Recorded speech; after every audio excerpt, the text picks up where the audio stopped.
Jaguars just kind of keep finding ways to get the job done. Look, honestly, Liam Coen doesn't have to say it, but this game was personal for him. Now, normally you don't get bulletin board material from coaches. You normally get it from players to players. But this week, they got bulletin board material from both of the coaches. Robert Saleh during the week saying that the Jaguars coaching staff was really good at legal sign stealing. Kyle Shanahan backing his guy. Even after the game, Kyle Shanahan doubling down on it saying, Liam Coen shouldn't be so sensitive. Well, you can hold that L since you want to talk sensitive. Look, Liam Coen downplayed the situation on Friday, but you could tell his answer was bothering him a little bit. And after the game, we got a little peek of it. Ryan Hainsey having to block out his coach to keep him away from Robert Saleh. He had a couple of words for that guy out there on the field. You love to see that fire from the coach. I mean, look, you absolutely love to see it, and the guys on the team love to see it too. The Jags played like a team that wanted to have their coaches back out there. Even with some injuries adding up, some guys like Trayvon Walker that didn't come back into the game, the Jaguars just never missed a beat. They just kept on rolling, especially that Jaguars defense, man. They are playing, well, very Saxonville-like.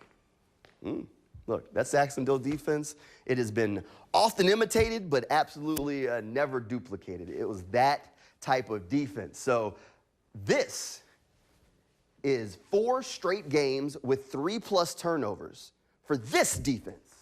So I don't throw around that term lightly because this defense has had 10 or more turnovers through the first 4 games. The only other time that's happened in Jaguars history was in 2017. So if Saxonville is the bar, right now this defense is making plays to hold themselves up to that bar. So maybe got to come up with a good nickname for them because we can't call them Saxonville, right? That's not fair. Give them their own name. And one of the guys that's helping them get there, Devin Lloyd, 2 picks today. He's absolutely playing the best football of his career. He's an absolute football magnet. His first 2-interception game of his career. He's a big part of why the Jaguars are 3-1 and going into Monday Night Football. Next up for the Jaguars is that big Monday Night Football game at the bank.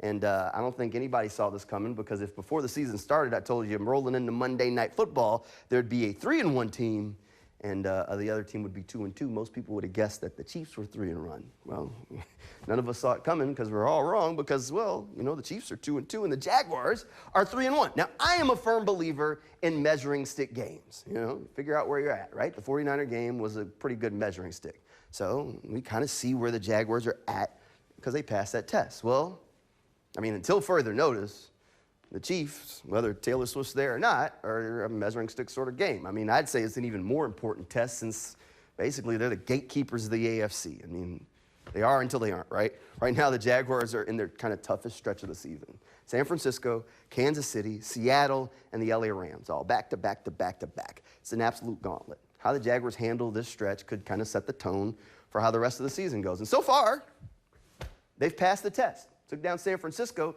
Now we'll see what's next against Kansas City if they can continue to put some checks on that list. That would be big.